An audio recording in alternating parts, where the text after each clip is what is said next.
Dr. Seuss Video Classics.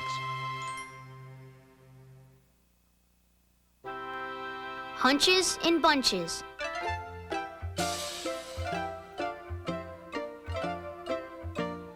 By Dr. Seuss.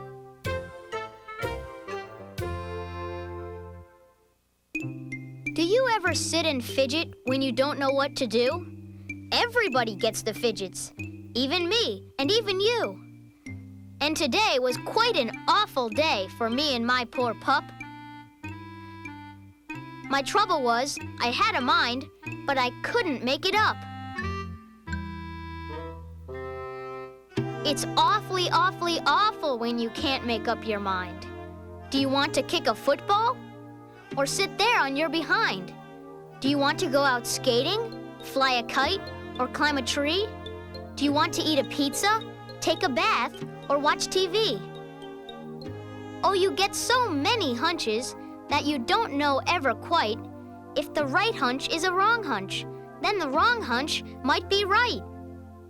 There I was inside the house, so fuddled up I could shout, when I got a hunch, a happy hunch, that I shouldn't be in, but out. But before I could follow that happy hunch, a voice snapped, "Don't you dare!"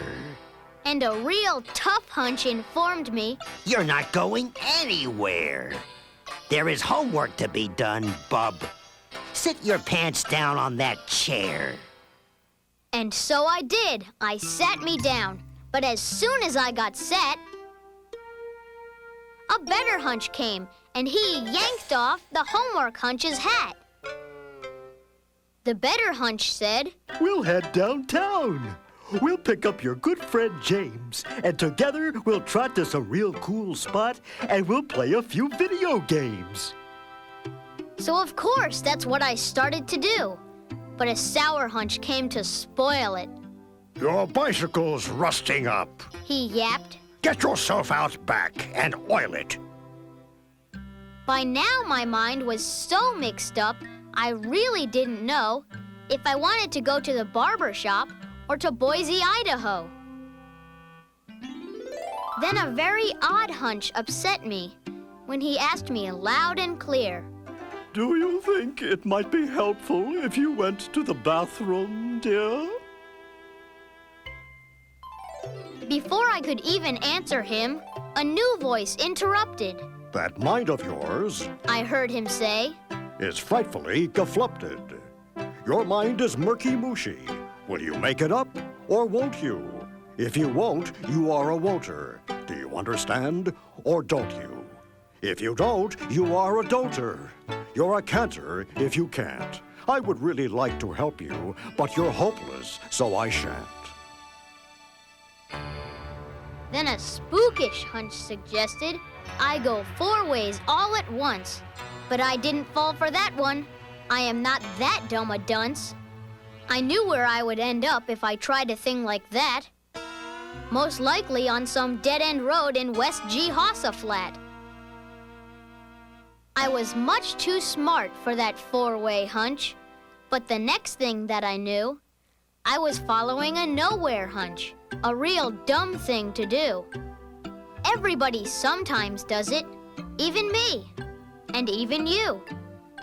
I followed him in circles till we wore the rug right through.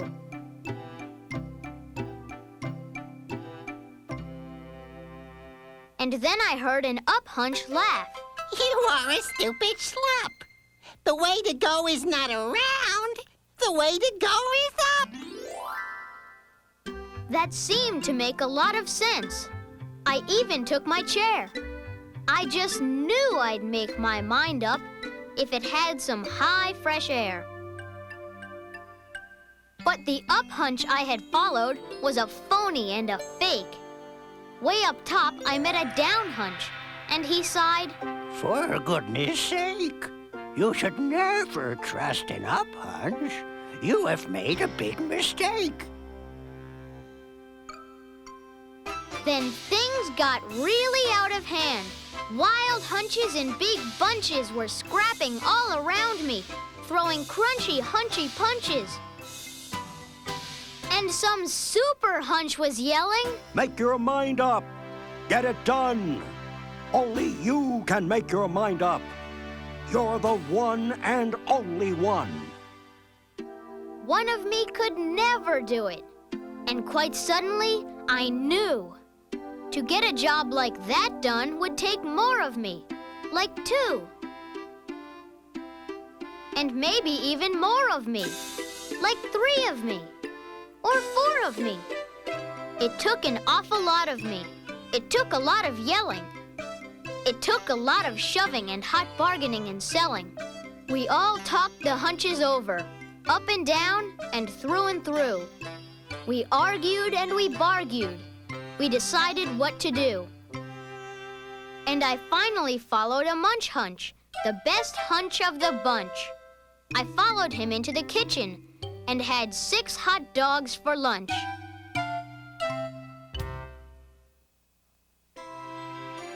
Dr. Seuss's Sleep Book, narrated by Madeline Kahn. The news just came in from the county of Keck that a very small bug by the name of Van Vleck is yawning so wide you can look down his neck. This may not seem very important, I know, but it is. So I'm bothering telling you so. A yawn is quite catching, you see, like a cough. It just takes one yawn to start other yawns off. Now the news has come in that some friends of Van Vleck's are yawning so wide you can look down their necks. At this moment, right now, under 7 more noses, great yawns are in blossom. They're blooming like roses. The yawn of that one little bug is still spreading. According to latest reports, it is heading across the wide fields, through the sleepy night air, across the whole country, toward every which where. And people are gradually starting to say, I feel rather drowsy. Oh, I've had quite a day. Creatures are starting to think about rest. 2 bifferbound birds are now building their nest. They do it each night, and quite often I wonder how they do this big job without making a blunder. But that is their problem, not yours and not mine. The point is they are going to bed, and that's fine. Sleep thoughts are spreading throughout the whole land. The time for night brushing of teeth is at hand. Up at Herkheimer Falls, where the great river rushes and crashes down crags in great gargling gushes, the Herkheimer sisters are using their brushes. Those falls are just grand for toothbrushing beneath, if you happen to be up that way with your teeth. The news just came in from the castle of Krupp that the lights are all out and the drawbridge is up. And the old drawbridge drawer just said with a yawn, my drawbridge is drawn, and it's going to stay drawn till the milkman delivers the milk about dawn. I'm going to bed now, so nobody better come round with a special delivery letter. The number of sleepers is steadily growing. Bed is where more and more people are going. In Culpeper Springs, in the Stiltwalkers' Hall, the Stiltwalker stilts are all stacked on the wall. The Stiltwalker walkers have called it a day. They're all tuckered out, and they're snoozing away. This is very big news. It's important to know, and that's why I'm bothering telling you so. Way out in the west, in the town of Merced, the Hinklehorn Honking Club just went to bed. Every horn has been quietly hung on a hook for the night in its own private Hinklehorn nook.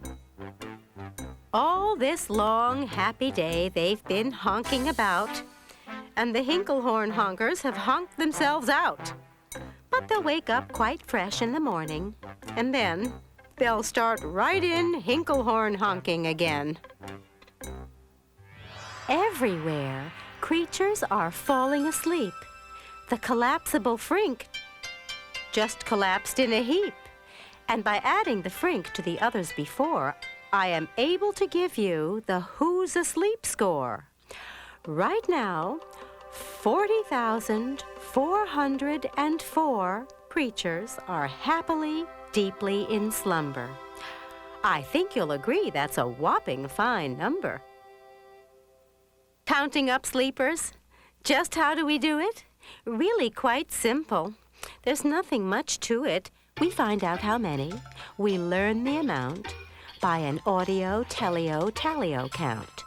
On a mountain halfway between Reno and Rome, we have a machine in a plexiglass dome which listens and looks into everyone's home.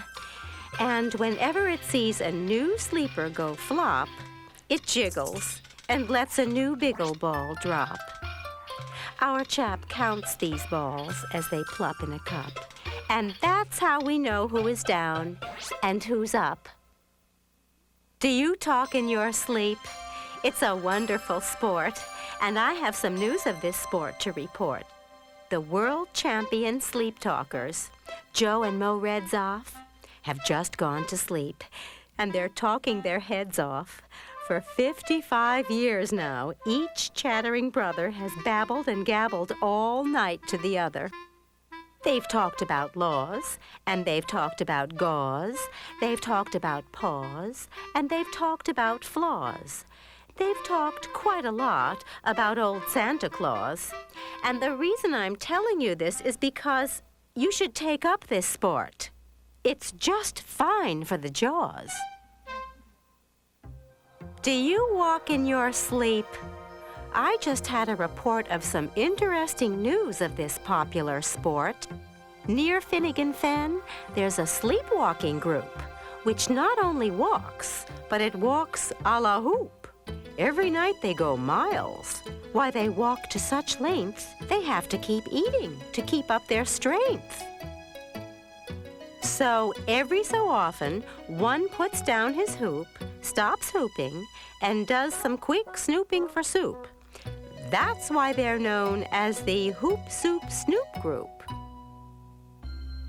Sleepwalking, too, are the curious crandalls who sleepwalk on hills with assorted-sized candles. The crandalls walk nightly in slumbering peace in spite of slight burns from the hot dripping grease.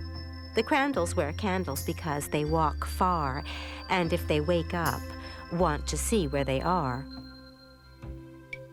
Now the news has arrived from the Valley of Vale that a Chippendale mupp has just bitten his tail, which he does every night before shutting his eyes. Such nipping sounds silly, but really it's wise. He has no alarm clock, so this is the way he makes sure that he'll wake at the right time of day. His tail is so long, he won't feel any pain till the nip makes the trip and gets up to his brain.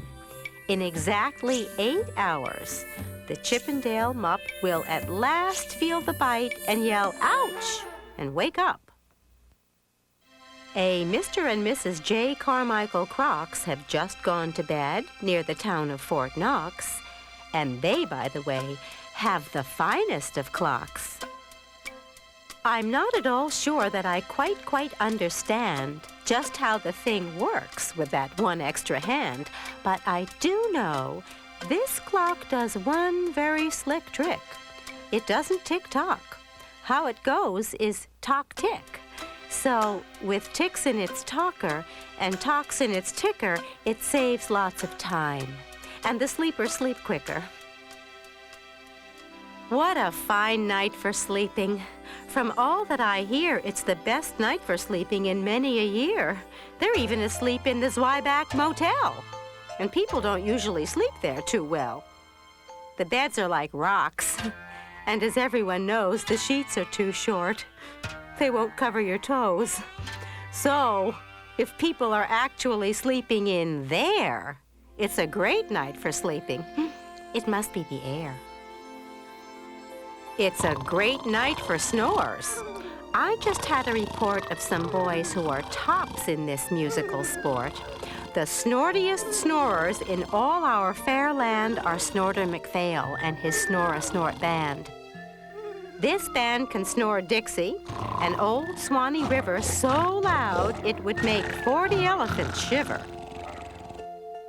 The loudest of all of the boys is McPhail. He snores with his head in a 3-gallon pail. So they snore in a cave 20 miles out of town. If they snored closer in, they would snore the town down. Do you know who's asleep out in Funa Laguna? 2 very nice Funa Laguna baboona.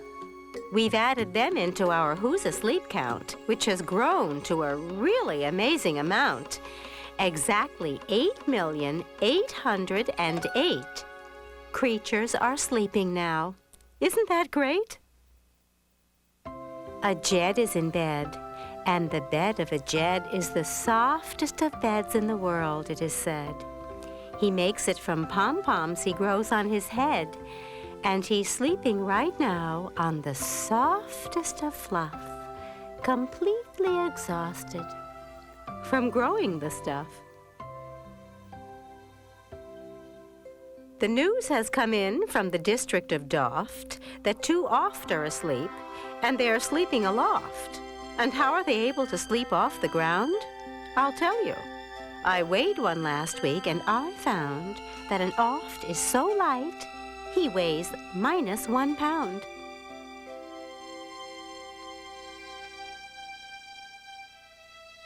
A moose is asleep. He is dreaming of moose drinks. A goose is asleep. He is dreaming of goose drinks. That's well and good when a moose dreams of moose juice. And nothing goes wrong when a goose dreams of goose juice. But it isn't too good when a moose and a goose start dreaming they are drinking the other one's juice. Moose juice, not goose juice, is juice for a moose. And goose juice, not moose juice, is juice for a goose. So, when goose gets a mouthful of juices of mooses, and moose gets a mouthful of juices of gooses, they always fall out of their beds screaming screams. So, I'm warning you now, never drink in your dreams. Speaking of dreaming, I think you should note that the Bumbletub Club is now dreaming afloat.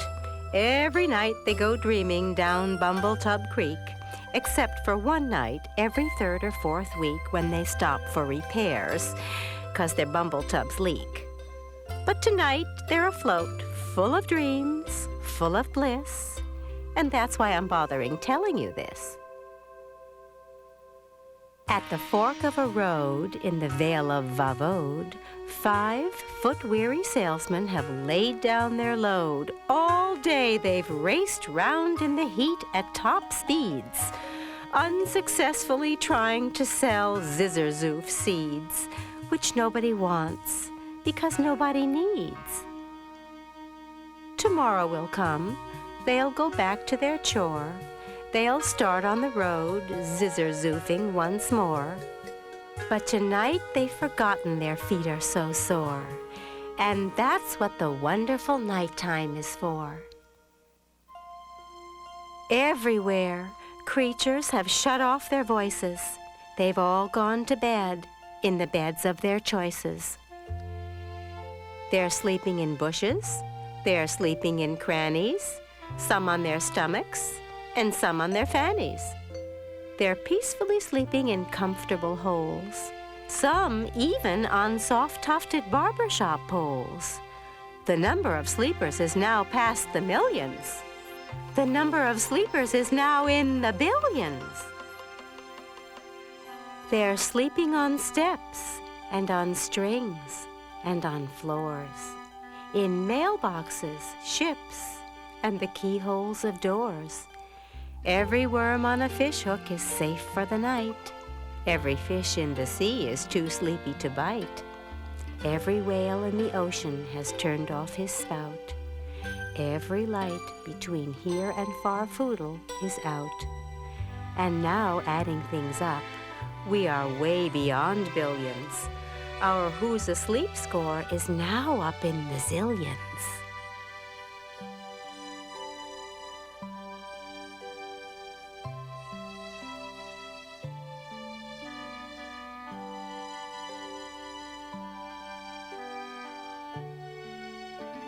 $99,9,000,000,002 creatures are sleeping.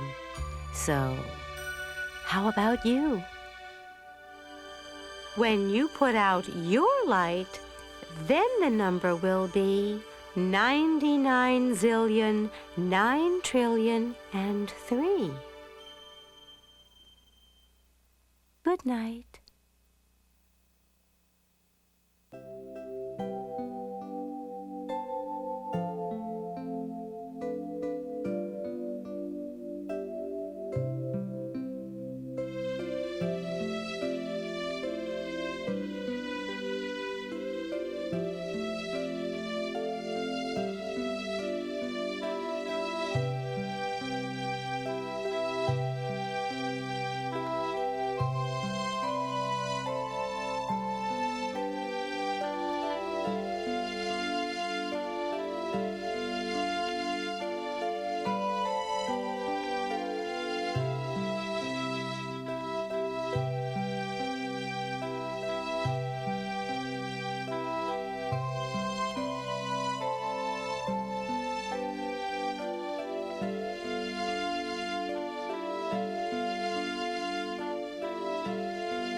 Look for all these delightful Dr. Seuss beginner book videos from Random House. First, it's The Cat in the Hat Comes Back. Do you know where I found him? You know where he was? He was eating a cake in the tub. Yes, he was. The hot water was on and the cold water too. And I said to the cat, what a bad thing to do. But I like to eat cake in a tub. Left the cat. You should try it sometime. Left the cat as he sat. The Cat in the Hat Comes Back. But that's not all. You'll meet lots more friends in There's a Wocket in My Pocket and Fox in Socks. Visit an out-of-the-ordinary world in One Fish, Two Fish, Red Fish, Blue Fish. Say, look at his fingers. 1, 2, 3. How many fingers do I see? 1, 2, 3, 4, 5, 6, 7, 8, 9, 10.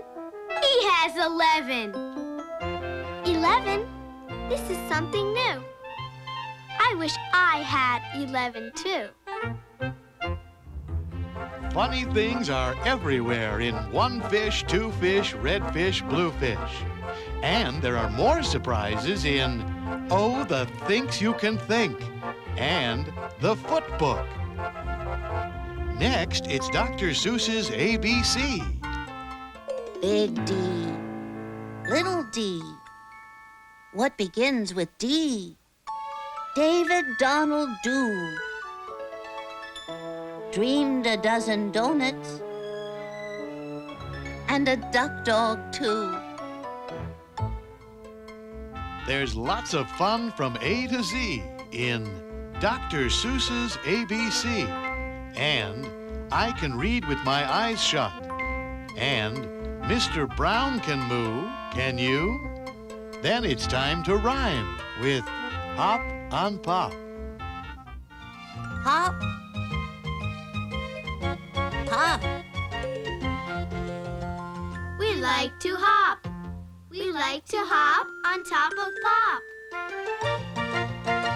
Stop. You must not hop on Pop. There are giggles galore in Hop on Pop and more fun in store with Marvin K. Mooney, Will You Please Go Now? And Oh, Say, Can You Say? Sleepyheads everywhere will love I Am Not Going to Get Up Today. You can shoot at me with peas and beans. You can bring in the United States Marines. You can put the whole thing on TV. But I won't get up today. Not me. Get ready to enjoy I Am Not Going to Get Up Today.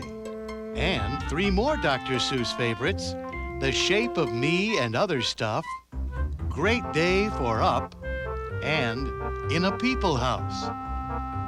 Dr. Seuss beginner book videos the whole family will love. Available only from Random House Home Video.